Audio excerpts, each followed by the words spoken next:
Imuhang na dumog, mga muang pagpatugbaw sa among mga tingog, agig pagdaig, pagsimba namon diya kanimo, tungod kay ikaw man, buhing na Diyos, o takos nga pag-awitan, takos nga pag-daigan, o takos nga pag-asimbangon, itaknahan sa kabutkagon Ginoo.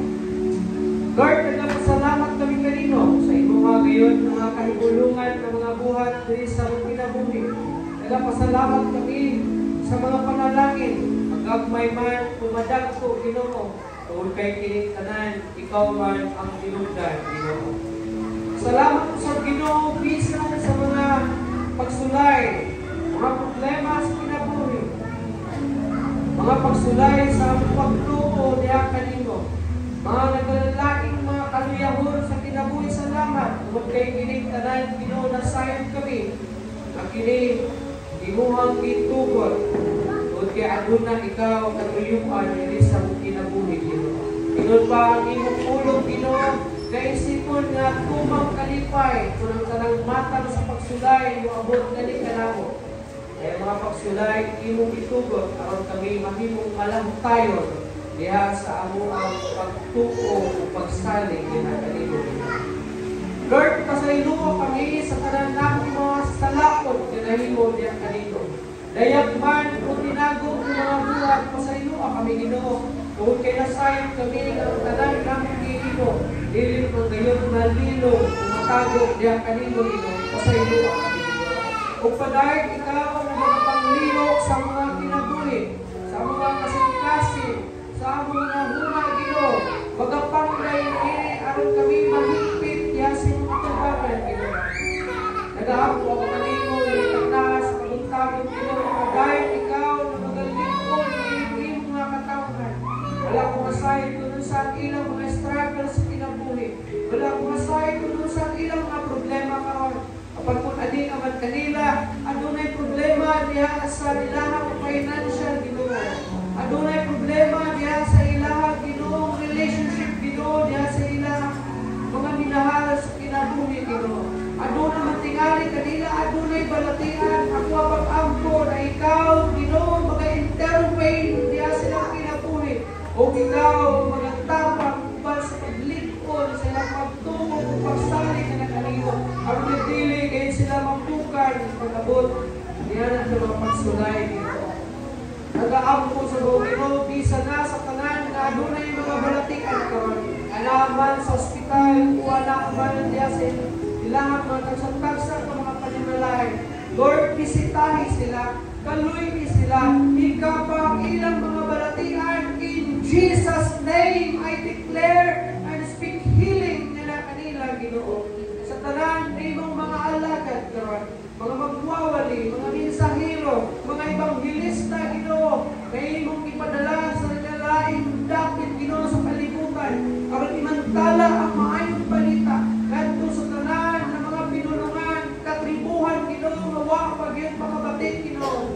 Matinis sila, Ginoo, mahimong maisubod na manangyaw, umantala sa maayong balita, kaya imong pulong nag-iwan, nagon, mawalihan na, pasugilan na ang tanang mga tao sa tibok kalibutan. Maabot ikaw aron sa pagkuha sa nanandimong mga pinilit. Usa ako ang pag-ampo, Ginoo, napadayon gayon nimong nasikot kining-imong mga alagad, Ginoo, gayon igamit. Padayon ko sa mga nag-aampo, Ginoo, bisan na sa tanang na mga elected officials din ng gobyerno, Ginoo. Gikan diriya sa lugar, sa barangay level, Ginoo, diya sa mga city level ng mga opisyals, diya sa mga nasyonal na mga gobyerno, gikan dira sa Senado, patulog diya sa Office of the President, Office of the Vice President. I pray for wisdom, I pray for encouragement, I pray for unity, Ginoo, I pray for peace, Ginoo, sa tanan ng mga elected officials, Ginoo, na aduna gayoy panaghinusa, kaliwala man sa panaglain-lahi ng mga panglantaw sa politika, Ginoo. I pray, Lord, na ikaw maghahatag kalinaw, giningan naso, kaliwala man sa mga lain-lain ng mga politikanhong mga pangunahuna sa mga tao, Ginoo. I pray, Lord, for unity, Ginoo. Aduna gyoy panaghiusa. Kaya ang panaghiusa, Ginoo, mo'y kasihanan para makapot ang kalinaw ang hilingan naso, Ginoo. Ingon man, Ginoo, padayon ako nag-aampo nining kabayan relocation, mga kasikrit nining mga community, mga kasikrit na barangay, dito sa barangay Tibundo, Ginoo. I pray na ikaw magatay po sa mga kinabuhi, sa mga tao, Ginoo, and let them realize, Ginoo, that there is God na mo'y dapat ilahang pangitaon at kagaan ng pagkagaan kaya silang kinabuhi. Una pa man, pangulahin. Ang tanan, din sa kalibutan, pagabiyahan, Ginoo. Kung matubang kami sa amo ang magtuko, matubang kami diha kanito, Ginoo. Usa, I pray, Lord, na kinikunta, ma-realize ito na ng mga tao. Ilabi na itong mga tao, wala yung panahon, Ginoo. Wala nagatagat, Ginoo. Wala gayon, nagapangita, Ginoo, nasa makausapin ka sila kinabuhi. Dahil ito gayon nila, pagkagayat na sila kinabuhi. Sa aming pagpadayon karon, empower us with your Holy Spirit, Ginoo. Ayaw itubod, Ginoo, ng kaaway, natugaw sa pagpumalantong sa iyong tulong, Ginoo. Ako ang pinasalig, natugyan ka rin mo tanan. In Jesus' name I pray. Amen. Tayo kami. At para sa atong offering, muhatag sa kanila, ila sa Ginoo. Ila sa Ginoo.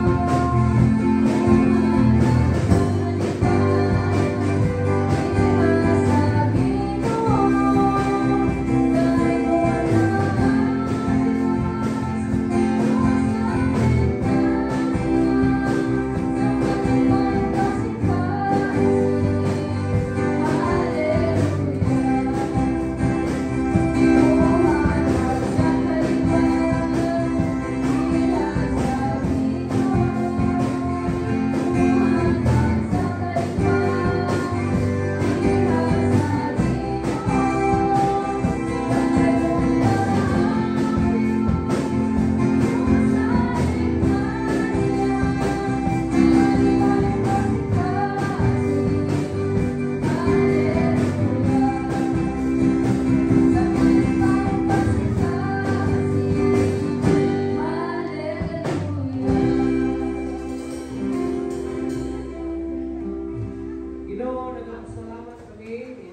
ilang ibalik na kanimo aking pagpasalamat sa imong kaayo na sa kinabuhi na panalangin kini Ginoo ang kini kasalapi imong ipiyan kanamo magamit kini para sa kalambuan sa mga buraton ni Iglesia Ginoo. O pinalanginan nimo kini imong mga katawan, panalangin ang mga nanarbaho daging sa pagprotekta sa kinabuhi o paghatag kanila o promosyon dahil sa trabaho Ginoo. Sa mga dunay negosyo, mga may matulog ko, Ginoo imong panalanginan. Ang sila Ginoo malagpuson Ginoo, wala sa imong tabo. Sa mga naghagot na nagkamot, nagpatulog, sinod, ang lamang na nakakwarta, mga pag-agpo na imong panalanginan, mga nag-ilang mga paghagot, dahil kayo makawa. Kung ang ginasalig, ginatugyan ka ni mga tanan, in Jesus' name I pray. No.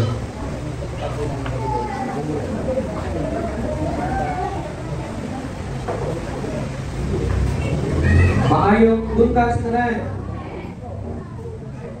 Ginit kayo pala ko. Wala po na heat stroke. Wala pa.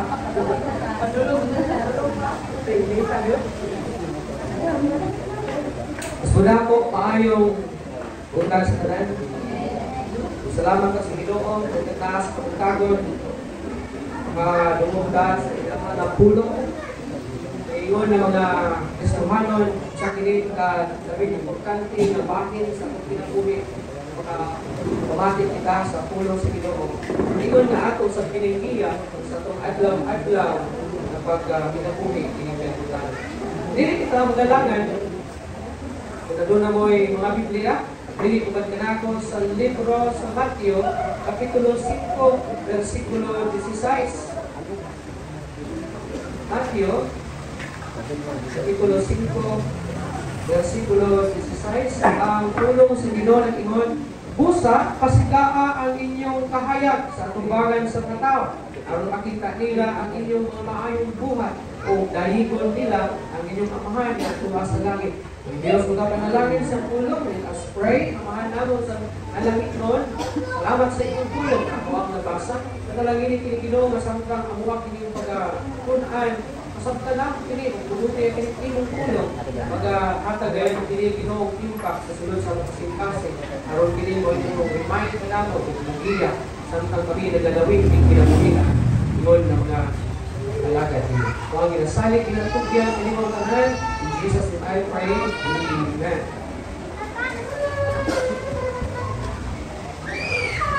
Ang 1 Peter chapter 2 verse 9, inoon, God chose you and has separated you from the rest of the world. Si Pedro mismo nag-ingon nga ang Diyos nagpili kanimo o nag-separate kanimo gikan sa tanan sa kalibutan. Can you imagine, out of billions of people na nagakuyok ng kalibutan na, isa ka na nakaila kang Jesucristo o nakasinatin kaniya diha sa inyong kinabuhi. Kaya dili tanang tao sa tibuok kalibutan nakaila o Ginoo diha sa kinabuhi. Tungod kay gawas na busy tingali, gawas na dili interesado tingali, gawas na walay panahon tingali, kundi tungod po tingali sa lain-lain na mga ginaila ng Diyos, just like sa China, India, sa mga Muslim country, o bisan sa mga country dito sa Asia world na wala po nagatuko o Ginoo o ang Jesucristo. So, can you imagine na out of these millions or billions of people na nagakuyok na yung kalibutan, ikaw nakita sa Ginoo o nakaila kaniya na supposed to be ikaw unta mapukan sa higpit sa imuhang kalag o balaglag diha sa kalayo na pagkabalo. That's why girimahin kita sa puno sa Ginoo nga kita gipili niya o unya gibulag kita sa kalibutan. Unsay pasabot sa kalibutan nagisgutan ni Pedro. Ang kalibutan nagisgutan kining kalibutan kining mga tao dili anyo sa kalibutan kalibutan, kinakamanta din sa kalibutan. Pero kining kalibutan nagisgutan diri kining kinaiya sa kalibutan. Talag to na pagkaistorya, mga taong kalibutanon, mga taong dili Dios nun. Anong gipilit man kita? Because He has a special plan for each and every one of us. May mga special na plano ang Ginoo diha sa imong kinabuhi. Kung nagbuon niya nga ikaw iyahang pagagamiton maitri para kining ubang mga tao na wa pa makaila o Hesukristo diha sa nang kinabuhi, sila usab makaila. That's why mingon siya, kita usab pasigahon nato ang suga sa kamatuoran aron ang tanan makakita niini. That's why ingon si Matthew nga sa samang paagi atong pasigaon ang atong suga atubangan sa katawhan aron ilang makita ang mga maayong buhat o pasidunggan nila ang Ginoo nga ato ang Dios na imong gialagaran nga anaa diha sa langit. So kita ingon na mga Kristohanon nagapakabuhi man kita niining kalibutan. Pero gina-require na din sa atua nga atong pasigaon kining sugaa nga ato ang gidaladala sa tuwang kinabuhi. Kining suga nga mao si Jesucristo nga ato ang gidaladala sa atong kinabuhi. Ato siyang pasigaon diri sa tuwang kinabuhi. Pinaagi sa ato ang pagkinabuhi dinhi sa kalibutan aron ang tanan na makakita sa imong kinabuhi na nagidanagan sa kahayag ni Jesucristo. Kini sila ng mga tao makakaplat o kahayag o makaila sila kang Jesucristo diha sa ilang kinabuhi. Daw ato mensahe takna sa kabuntagon, magarpistot kita ni ginatawag, arise, shine for Jesus. Sa Bisaya pa, tindog, bangon, ug sidlak alang kang Jesus. Anong kinahanglan pa man mga rise? Butindog, aron lang na aron musila para kang Jesucristo. Tungod kay daghan sa mga Kristohanon, wala gasigla. Kung nagapasabot ni Ana, patay ang iyang kahayag. That's why ingon ang pulong sa Ginoo arise. Uman ka mutindog, pasigaon nimo ang imong kahayag alang kang Jesucristo. The una, our life serves as a light through our testimonies.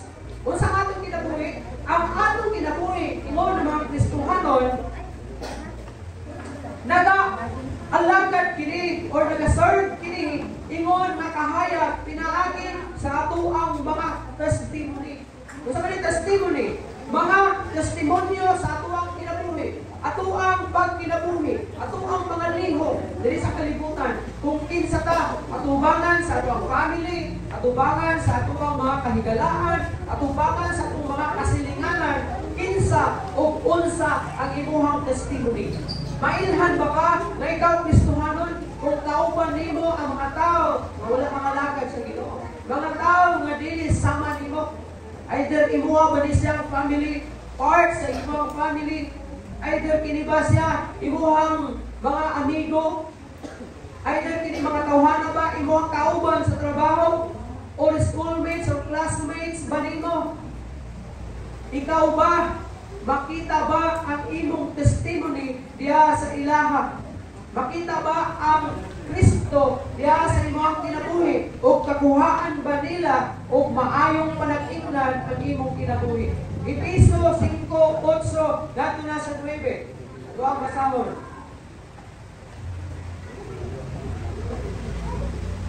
Ingon ang versikulo 8, kay bisan tuod kangit-ngit kamo kaniadto, karon kahayag na kamo tungod sa Ginoo. Pag kinabuhi kamo, ingon ka mga anak sa kahayag, kay ang bunga sa kahayag makita diha sa tanang maayo o matarong o matuod. Isuon, makita ka ba nini na area sa imong kinabuhi? Makita ba ang imong kinabuhi na diin ikaw nagasidla? Ingon pagani si Pablo, kay bisan tuod kangit-ngit kamo kaniadto, Naghisgot siya, may tungod sa kangitngit sa kung kinabuhi kaniadto. Unsa man niya kinabuhi? Katuloy kinabuhi na wala pa ka mga lagad sa Ginoo.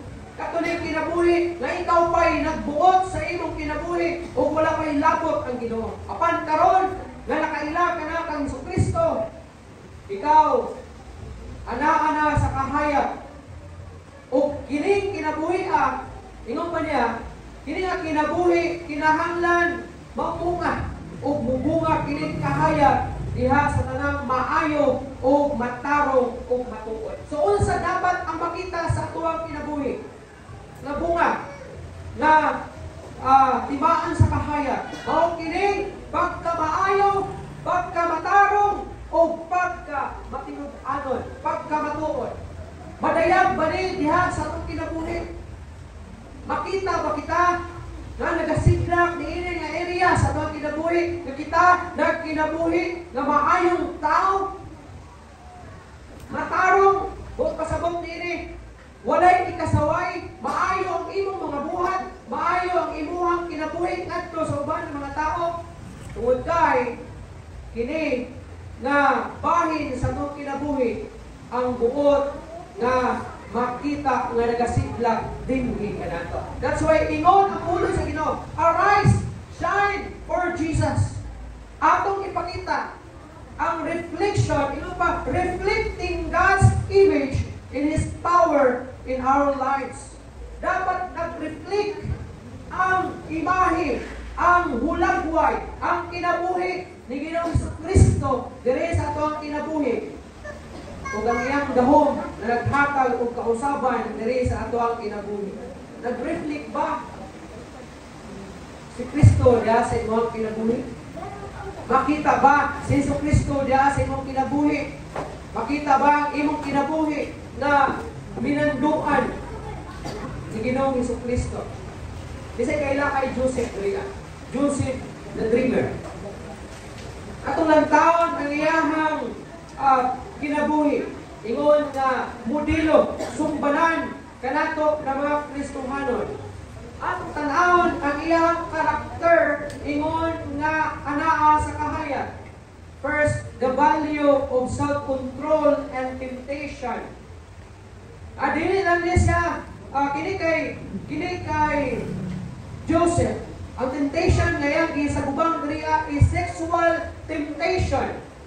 Pero adunay nagkalain na mga temptation na ato ang magahagit kanato ingon ng mga Kristohanon. Dili lang sexual na temptation, kundi lain na mga temptation, mga buhat nga diin mo dala kanimo diha sa pagpakasala batok sa Ginoo.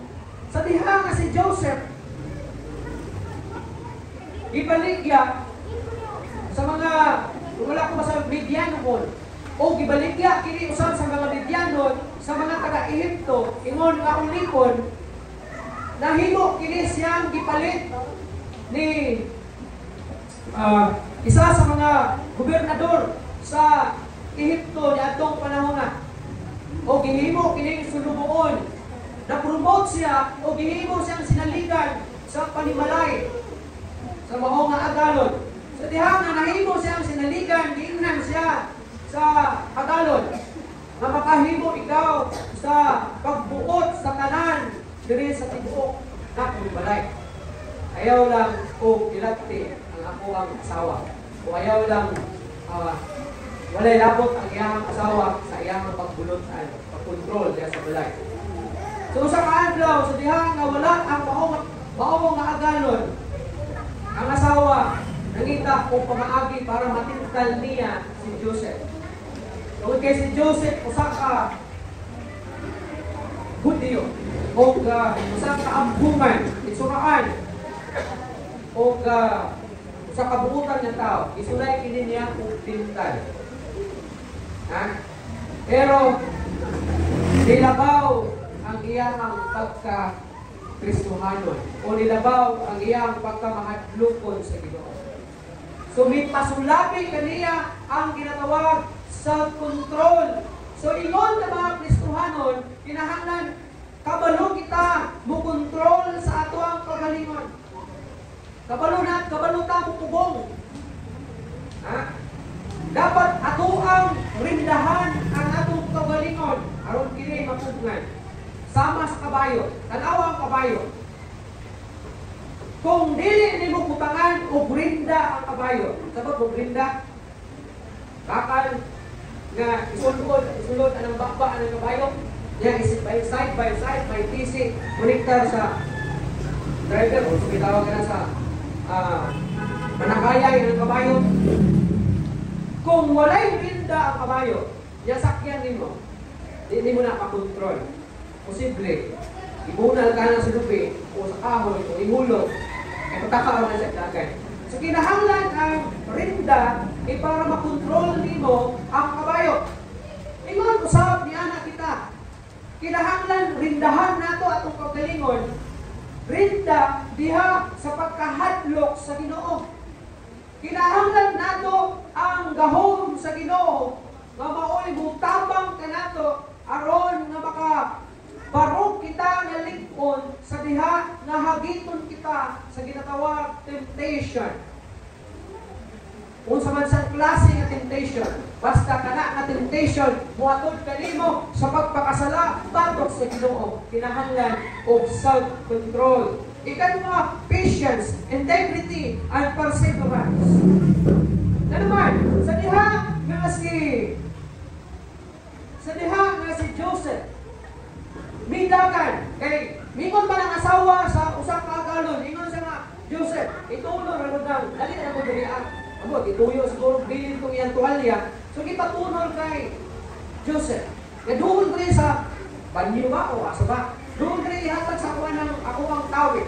So giduol si Joseph dito pag duol na dito kay ihatag ang tawid, ibira siya sa kwarto. Pagbira, kay uot lagi na dunay may tabok ang asawa sa agalon, midagan siya. O sa wala pa sa midagan, mingon siya nga, dili ako makahimo sa pagpasimpala sa akong Dios. Dahil dagan, pagdagan niya kay nagulitan man ang iyang tapak. Dili sa likod. Pagbulit karon, nabilin. Pagbilin karon, isagit ang asawa. Kung di-skandalo, naghimo sa iskandalo, mingon siya, kuhaan ko, giatin ko ang lumos ni Joseph. Ang piliyalan sa akong bana. So, sa dihang niabot ang iyang bana, o di sukuha, gidakop o gibilanggo si Joseph. O dito sa prisuhan, siya nabilanggo sulod sa duha ka tuig. Can you imagine?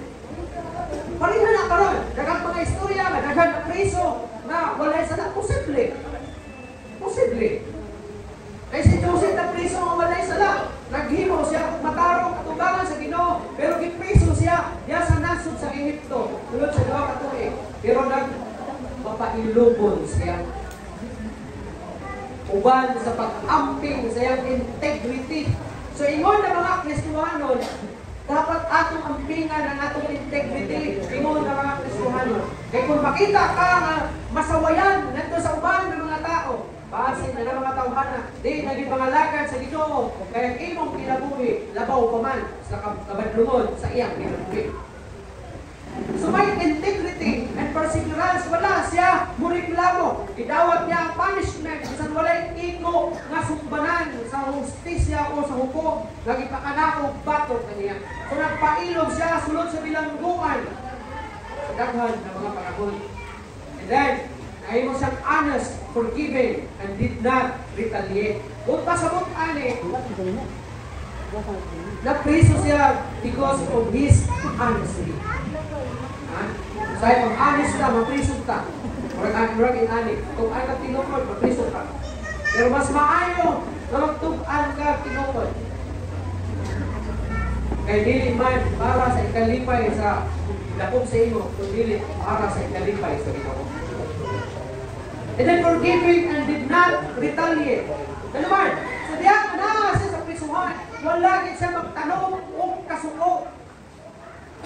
Sa asawa, sa iyang agalon o sa iyang agalon o sa mga tao nga nagpapriso sa iya, wala gid siya gitanong nga kasuko. Ginoon ang iyang gihatag ang pagpasayon niya kanila. Another forgiving na iyang gihimo sa iyang igsuon. Ano man? Supposed to be, dapat masuko siya sa mga Kay gibaligya siya. Gibaligya siya. Kung naabot siya sa Ehipto. O bitaw, kasi diyan ni abot ang hulaw. Sulod sa tulong katuig ug tunga. Miadto ang mga Israelites dito sa nasod sa Ehipto. Kay mupalit og mga pagkaon dito. Kaya naman, sa dihang na Kristo si Joseph, may nagdamgo ang hari niya si Paraon. Ha? Nagdamgo siya. O niya may tao nga while niya ginaasa sa prisuhan, may duha ka tao nga nagdamgo. Ang isa, ipis o bino sa hari niya si Paraon. Ang isa, katao nga nagdamgo, usa ka baker, tikluto og pan, silang duha nagdamgo, o sugid nila kini ngadto kay Daniel kay Joseph. Ira sa nagkuan po kanang murag naligo po kung unsay kahulugan sa akong damgo. Kaya pamunta na sila ni Joseph kung sa may mga damgo ninyo. So ilang bat-bat ang ilang damgo. Kung ang isa giingnan ni Joseph, ikaw na tigipis o bino sa haring Paraon, ibalik ka sa iyong katungdanan.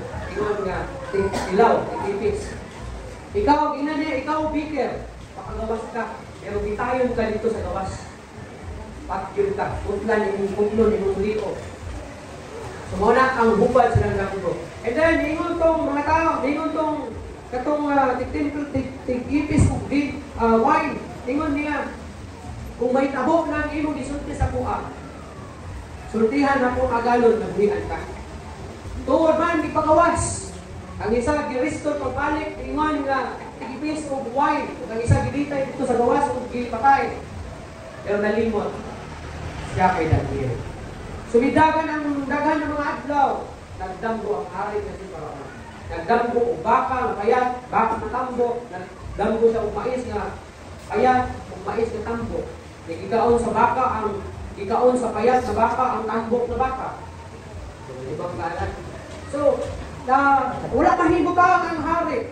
Nagpatawag siya kung mga salabangkiro, nagpatawag siya mga magician, nagpatawag siya kung mga astrologist, mga maayong managna. Pero wala ibisan sa kanila, yung nakatagna sa kahulugan sa damgo. So, sa isunod na ito po.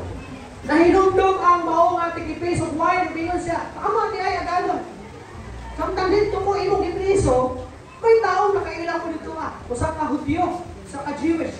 Gihubad na ang akong damgo ug tama ang nahimong resulta kay imo ko gibalik sa akong katungdanan. Ingon na si ipis of wine. Makahubad to siya sa imong damgo. So, interesado ang king, umiyon sa kinsa man asa, ipatawag og panihan sa palasyo. So, ipatawag siya og ibatos palasyo giingnan, mauni akong damgo. Giingnan siya ni Joseph. Ang kahulugan sa imong damgo, mahal na hari, mauni. Dunay abundansya na moabot diri sa imong nasod sulod sa tulo ka tuig. Ay alasa, gikan karon, tulo ka tuig ug tunga gikan karon. Mubanos ang grabe nga hulaw diri sa nasod sa Ehipto o sa mga silingang nasod. Sulod sa akong buhaton, ingon niya, sulod sa tulo ka tuig gikan karon. Magtibong ka kung mga pagkaon. Kay pagkatapos sa tulo ka tuig, unay hulaw na itabo sa tibuok kalibutan. Siguro, ako na Pilipinas sa panahon na ito, kung himok sa Pilipinas. So, tuod man giingnan sa saking, ingon niya, buhi kini kawana. O niya, gihimo siyang gobernador. Dali kayo imagine, gihimong gobernador si Joseph o giingnan, ikaw ang magdumala sa pagkaon ni ini nga nasod. Kung yung sakon na makatigong ka, makapangandam ka, alang sa tulo ka tuig o tunga ka hulaw. So nahimo siyang gobernador o ilalom sa iyang panggamhanan ang pagkaon. So nagpapugas siya, daghan ng mga palay sa nasod sa Ehipto o nagtigo sila pagkaon nga igo na maka-survive sila sa hulaw sulod sa tulo ka tuig. Then mipanos ang hulaw. And then apektado ang Israel. O dito ipadala sa amahan niya sa Jacob ang iyang mga anak dito sa Ehipto ang mga angkat o pagkaon dito ay apektuhan sila sa hulaw. And dito ginailan nila ng gobernador sa Ehipto na una nilang kita, wa sila kaila. Kapit nila Ehiptomano. Pero ilang nakita na ibalaan nila kita kung nagihan. Nagpaila ang gobernador na siya ang ilang isuon na ilang ibalik lang sa unang panahon.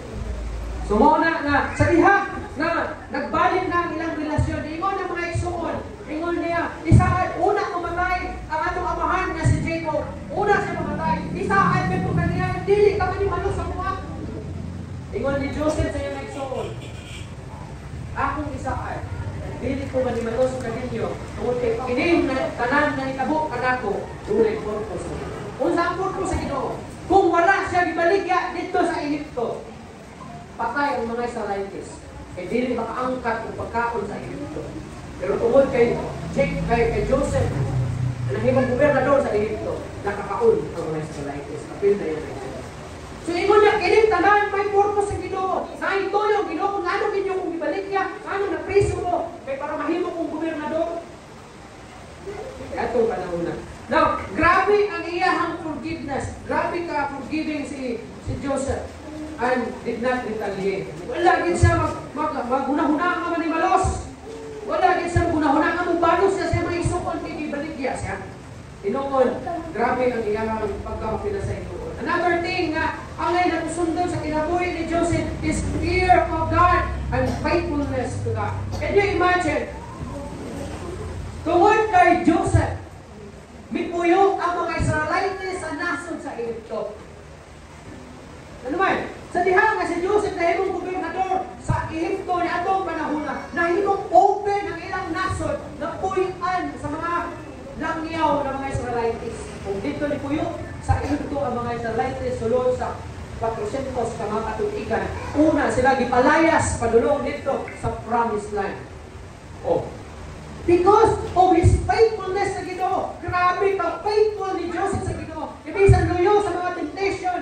Iyang gipili ang pasidunggan ng Ginoo. Bisan luyo sa iyang pagkapriso, pili niya ang pasidunggan ng Ginoo. Bisan nahimo siyang gobernador, gipili niya ang pasidunggan ng Ginoo. Hinungdan na tungod siyang faithfulness na himong nakaambit ang mga Israelites sa kaayo sa Ginoo o sa pagkamatilod-anon ni Joseph sa Ginoo. Sulod sa 400 na tuig, una sila gihinginlan sa paraon nga wa na makaila sa history ni Joseph na itong panahon na palayason o dito na tao si Moses. Na si Moses, ipanguluhan ang iyahang katawhan na maadto sa promised land. And ang nahimong istorya sa kinabuhi ni Joseph. That's why kung kita, mahimo lang kang magasidla, mahimo kang magpakita na mga kahayag, ingon na mga Kristohanon, o magpadayon na magpatinod-anon sa Ginoo, o dili magpadala sa bisan unsa ng mga hulga sa imong pagkakristohanon.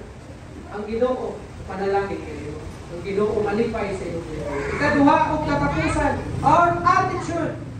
Kung sa dapat ang musidla gawa sa atong life na dapat magsidla ang atong sa kinaiya, maayo ba batasan? Maayo ba ang atong sinultihan? Maayo ba ang atong binuhatan? Character, works, and words. First Timothy chapter 4 verse 12. Unang Timoteo kapitulo 4 versikulo 12 ang pulong sa Ginoo nag-ingon, ayaw itugot nga adunay magtamay sa imong pagkabatanon.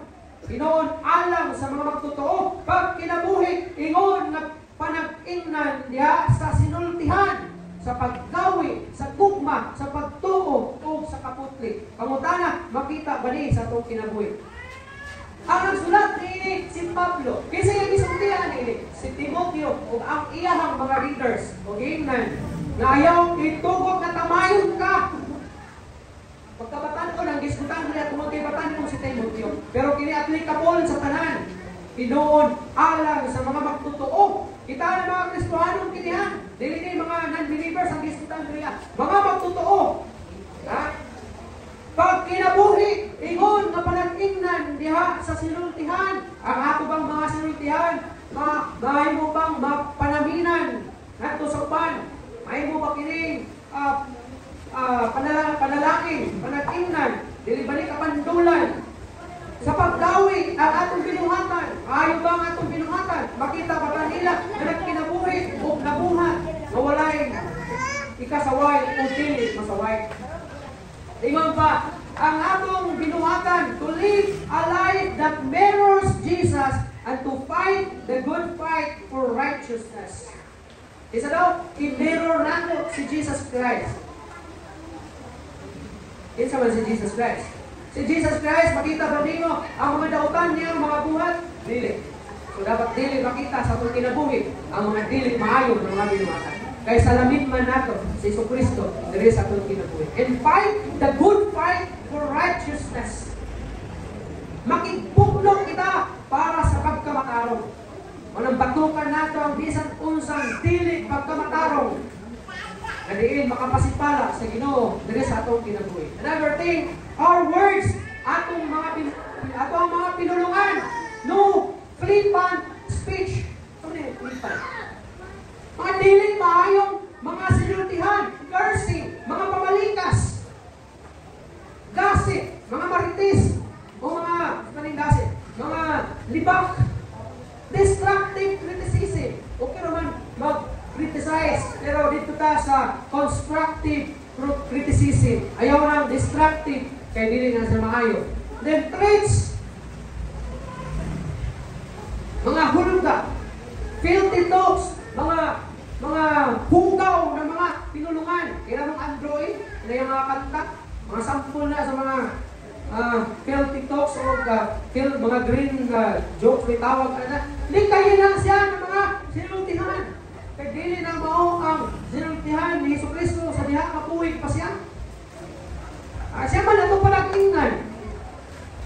And then, mga coarse jokes, mga dili maayo na komedya. Sa komedya, pero dili maayo o hugaw ng mga komedya. Likayin na siya. Because dili sa maayo, malantaon, na Kristohanon ka, pero na-curse ka, katunglo ka, napangalikas ka, nasulti ka, o mga hugaw ng mga pinulungan. And then our aim is to, why? Ano daw? Anong kinahanglan na ipakita nato diya sa atuang attitude is kung may aim ta, may goal ka. And ang atong goal is to glorify God in words and in deeds. Kung sa atong goal, to glorify God and in deeds. Pasidong ka ng Ginoo diha sa atong mga sinultihan o diha sa atong binuhatan. Ano man? You sing praises songs and worship songs using your mouth, and the same mouth you use for cursing and talking filthy words. Di maayo. Ang imuhang bamba, magigamit imo pagdaig sa Ginoo, pagsimba sa Ginoo, pag-worship sa Ginoo, maupod imo gigamit para mamalikas. Maupod imo gigamit para manunglo. Maupod imo gigamit para mag-sulti o mga filthy talks. Mga dili maayo pinulungan. Maupod imo gigamit na muinom ka o dili maayo. Mga ginatawag nato na mga vices sa kinabuhi. Mga yung gigamit in the same mouth, yung gigamit para sa pagdaig at pag-worship sa Ginoo. So likayan natin siya. Because that is not bring glory to our Lord Jesus Christ. Ingon ang 1 Corinthians 6:20, nagingon siya, for ye are brought with a price, kaya gipalit kita o mahal kaayo sa Ginoo. Therefore, glorify God in your body. Pagsindong ang Ginoo, imayang ang Ginoo diya sa imong lawas, and in your spirit, which are God's. Diya sa imong lawas, diya sa imong spirito, kay iya kini sa Ginoo. And second, Thessalonians 1:12, that in the name of our Lord Jesus Christ may be glorified in you. Ano daw kay glorify nato ang Ginoo diya sa itong lawas, diya sa spirito. Ano kinahanglan i-glorify nato ang Ginoo diya sa itong mga pinulungan o binuhatan. Because that's the name of our Lord Jesus Christ. Glorified, be glorified in you. And ye in Him, according to the grace of God, of our God and the Lord Jesus Christ. Sa inyo na mga Kristohanon, iwahaon nato, nakapasidunggan nato ang Ginoo. Dili lang sa ato ang testimony, dili lang sa ato ang kinaiya, kundi pasidunggan usab nato sa Ginoo. Uban sa pagtinguha, nato kapasidunggan ang Ginoo diya sa atong pinulungan, diya sa atong mga binuhatan. Kaya yun ako, tanan, pagtindong, wala kita mamauli. Let's remind ourselves, pinagi sa tulong sa Ginoo, as a conclusion. Ingon nakahayag. It is important to know that it is not our life, but the reflection of the life of Jesus Christ Himself, that people will see in us. Ayaw kong siga, aron ka makita sa uban. Kung dili, siga, aron makita si Kristo, diyan sa iyong kinabuhi. Ano, buta, Ginoong Diyos, salamat sa inyong pulong. Salamat, Ginoo, for reminding us, may tulad sa pagsidla, ingon nga, mga katawhan mo, Ginoo. Na makita ang taong kahayag sa mong kinabuhi. Aron ang mga tao na makakita, makapaklag sa mong kahayag. Sila usap, makikita ka dito. Lord, akong prayer, na dahil ikaw na magkatabang nilingin ng mga katawhan. Giyahan din mo sila, Ginoo. Tulungan, oga, imuno din mo silang naistungon, Ginoo. Na makatindog, makabarok, Ginoo. Makapasila sa ilahang mga suga. Sama kay Diyos, Ginoo. Nagili, ngayon badaog. Bisan punsa ng mga pagpamuhat sa kaaway dito. Sa mga last fellows of God, nalaginan nimo. Matunda sa pagpamulit niya, nalaginan sa mga kami. Manay, lapingan mo ang mga kinabuhi. Huwag kinasaling, ang kinatugyan ka ni mga kanan, in Jesus' name I pray. Hinapon ang guma sa atong Ginoong Kristo, ang kalinaw, magikuban ka nato, hangtod sa walay na tapusan. Amen.